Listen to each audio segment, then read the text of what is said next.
अस्सलाम वालेकुम, मैं हूं जावेद फ़ारूकी और आप देख रहे हैं मेरा यूट्यूब चैनल। नाज़रीन, हालात जो हैं वो दिन ब दिन हुकूमत के पॉइंट ऑफ व्यू से कोई इतने अच्छे नहीं जा रहे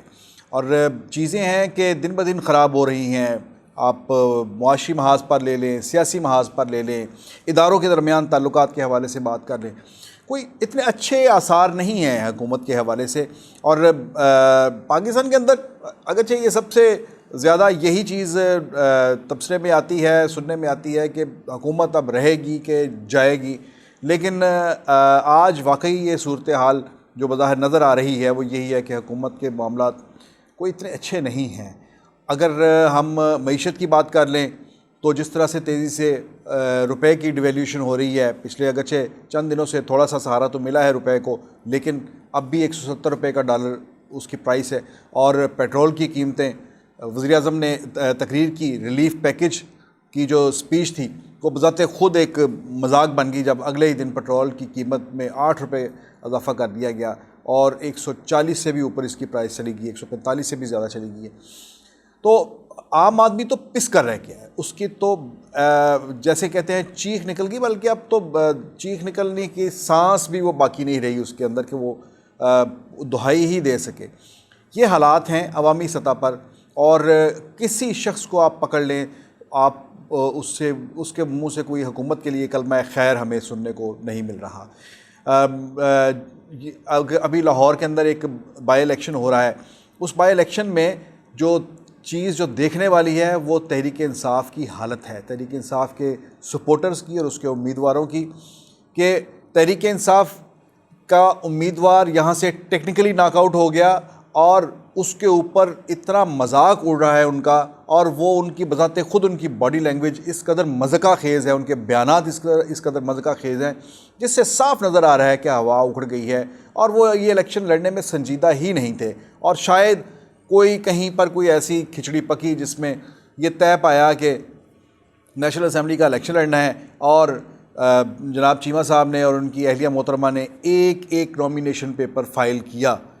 संजीदगी की इंतहा देखें, इसकी संजीदगी का अंदाज़ा लगाएं कि कोई भी कॉन्स्टेंट लेवल का इलेक्शन होता है तो वहाँ पर एक एक कैंडिडेट जो है वो 6-6 नॉमिनेशन पेपर्स फाइल करता है। हम अपने प्रेस क्लब के यूनियन के इंतखाबात होते हैं तो वहाँ पर भी एक एक कैंडिडेट 6-6, 8-8 नॉमिनेशन पेपर फाइल करता है, मुख्तलिफ तजवीज़ कुनिंदा और तायद कुनिंदगान के साथ, कि अगर एक नॉमिनेशन पेपर अगर कहीं रिजेक्ट होता है तो दूसरा स्टैंड करे। तो यहाँ पर नेशनल असम्बली का इलेक्शन लड़ने वाले चीमा साहब, जिन्होंने इससे पहले भी इलेक्शन लड़े हैं, वो इस कदर बुखला गए कि उन्होंने एक ही नॉमिनेशन पेपर फाइल किया और उनकी अहलिया ने, जो उनकी कवरिंग कैंडिडेट, उन्होंने भी एक ही नॉमिनेशन पेपर फाइल किया। ये बुखलाहट है या सोची समझी स्कीम थी? कहने को तो लोग ये भी कहते हैं कि चीमा साहब ने इतने बड़े ख़र्चे से बचने के लिए, क्योंकि उन्हें पता था कि जो अवामी सतह पर जो हवा है उसमें वो कहीं ठहर नहीं पाएंगे, तो उन्होंने कहा क्यों इतना लंबा ख़र्चा करना है, तो ये बेहतर है कि इस तरह का एक सुकम रहने दें जिससे टेक्निकली हमें निकाल दिया जाए और बस ठीक है, अल्लाह अल्लाह खैर सल्ला, बाकी 1.5 साल भी गुजर जाएगा इस हुकूमत का। ये हालात हैं PTI के। अच्छा, दूसरी तरफ अगर अपोजिशन की बात करें, हाँ, अगर हुकूमत की थोड़ी सी और मैं इसमें ऐड ये करना चाहता हूँ कि हुकूमत में ये जो पिछले दिनों कालादम तंजीम के साथ मामला जिस तरह से हैंडल किए गए हैं और उसमें जो मार्च हुआ और वज़ीराबाद तक हो गया और उसके बाद जिस तरह से मुज़ाकरात हुए हैं, उसमें एक एक करके वो तमाम शिकें मंजूर की गई, वो तमाम शराइत मंजूर की गई। जो हुकूमत ने पाबंदियाँ लगाई थी वो हुकूमत के अपने हाथ से वो ख़त्म करवाई जा रही हैं। और हुकूमत ने कल चीफ मिनिस्टर ने जो एक्सरसाइज़ की वो बड़ी अजीबोगरीब एक्सरसाइज़ है कि समरी कलदम का लफ्ज़ हटाने के लिए, तहरीक लब्बैक के साथ कलदम का लफ्ज़ हटाने के लिए समरी सर्कुलेट की गई वज़रा के दरमियान, और एक एक ऑफ़िस में वज़ीर के वज़ीर के घर में वो समरी भेजी गई कि उसके ऊपर वो उनकी नोटिंग ली जाए, उनके दस्तखत लिए जाएँ, और वो इस तरह से वो जो नंबर था वो पूरा किया गया और वो एक सिफारिश बनाकर फेडरल गवर्नमेंट को भेजी गई कि जनाब देखो साढ़े हाथ जुड़े ने, अब आप इन्हें मेन स्ट्रीम में ले आएँ, कालादम का लफ्ज़ ख़त्म करें और ये जंजाल और ये जिन अपने सर से उतारें। तो गोया वो खान साहब जो कहते थे कि किसी कीमत पर मैं इन्हें सियासत की इजाज़त नहीं दूंगा, कालादम का लफ्ज़ नहीं हटाया जाएगा और इनके ऊपर पाबंदी बरकरार रहेगी, उनके हाथों से ही वो पाबंदी ख़त्म करवाई जा रही है और सैकड़ों हज़ारों कारकुन जो बलवे के इल्ज़ाम में जो कैद थे, जो बंद किए गए थे, जो हवालात में बंद थे, जिनके ऊपर मुकदमा थे, वो अब तक रिहा हो चुके हैं और बाकी लोगों को रिहा करने के लिए मुख्तलिफ़ रास्ते तलाश किए जा रहे हैं कि किस तरह से हम इनके जो है वो रिहाई के परवाने जारी कर सकते हैं। ये तो है स्टेट ऑफ अफेयर्स। ये जो एपिसोड हुआ है इसने हुकूमत को इस कदर कमज़ोर कर दिया है कि हुकूमती रिट नाम की अब कोई चीज़ कहीं नज़र नहीं आती और उसके बाद जो पेट्रोल की कीमतें बढ़ी हैं उसके बाद रही सही कसर उसने निकाल दी है। ये अब ऐसे हालात बन रहे हैं या बनाए जा रहे हैं या हुकूमत अपनी नाअहली से, नादानी से ये हालात को इस नहज पर ले जा रही है, ख़ुद एक बंद गली में जा रही है जिसमें अब कोई ऑप्शन बज़ाहिर लगता नहीं है कि हुकूमत को ज़्यादा मोहलत मिले कि वो बरकरार रहे। अपोजिशन की एक्टिविटी उसके ऊपर नज़र रखने की बहुत ज़रूरत है। शहबाज शरीफ पिछले 2 दिन से बहुत ज़्यादा एक्टिव हैं। वो तमाम पॉलिटिकल पार्टीज़ के साथ रब्ता कर रहे हैं और वो किस लिए रब्ता कर रहे हैं, वो बज़ाहिर तो ये बताया जा रहा है कि हुकूमत के ख़िलाफ़ जो महंगाई के हवाले से जो एहतजाज है उस पर तमाम पार्टीज़ को वो यकजा करना चाहते हैं कि ताकि तमाम अपोजिशन पार्टीज़ जो हैं वो जहाँ भी मुज़ाहरे या जलसे करे वो PDM से हटकर भी मज़ीद इसका दायरा जो है वो PDM से बड़ा कोई अलायंस जो है वो बनाना चाहते हैं जिसमें तमाम अपोजिशन पार्टीज़ को ले लें। इस सिलसिले में पीपल्स पार्टी को भी इसके अंदर ऑन बोर्ड लिया गया है और मुसलसल राब्ते में है वो खुर्शीद शाह के साथ, बिलावल भुट्टो के साथ और दीगर पार्टी लीडरशिप के साथ। बड़ी तेज़ी से सूरत से ये उनकी एक्टिविटी जारी है और इसके ऊपर नज़र रखने की ज़रूरत है कि ये किधर जा रही है। इसके अंदर अपोजिशन के पास 2-3 ऑप्शंस हैं। एक तो ये कहा जा रहा है कि वो बड़े पैमाने पर मुजाहरे करने जा रहे हैं।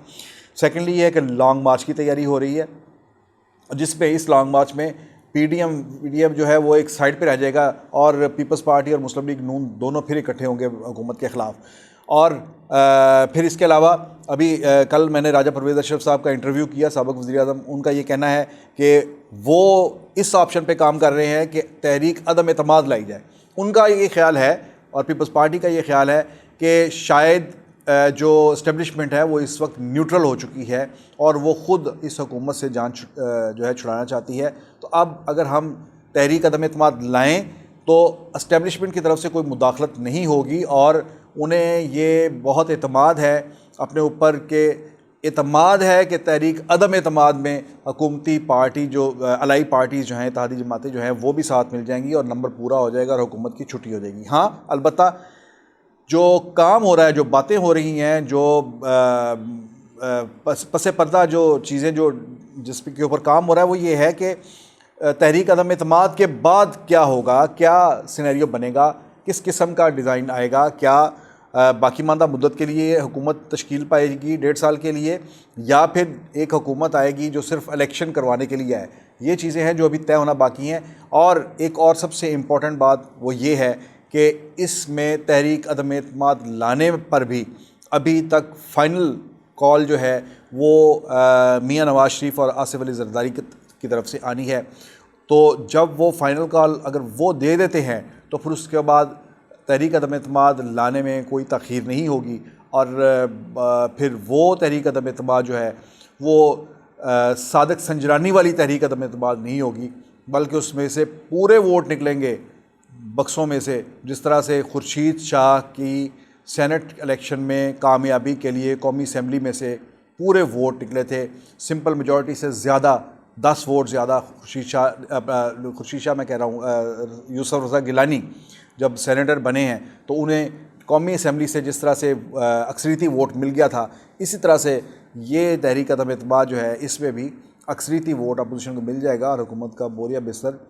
गोल होता हुआ नज़र आ रहा है। अभी तक के हालात तो यही नज़र आ रहे हैं। जो अपोजिशन का चलन है, जो उसकी मूवमेंट है, जो एक्टिविटीज़ हैं, उनसे यही नज़र आ रहा है और जो हुकूमत के करतूत हैं जिसे मैं कहता हूँ वो भी यही बताते हैं कि अब ये बात जो है ज़्यादा देर जो है इस तरह से चलेगी नहीं। बाकी देखते हैं आने वाले वक्त में ये चीज़ें किस करवट ये ऊँट बैठता है। आप भी देखें, हम भी इसका इंतज़ार करते हैं। अगली वीडियो तक के लिए इजाज़त दीजिए। अल्लाह हाफ़िज़।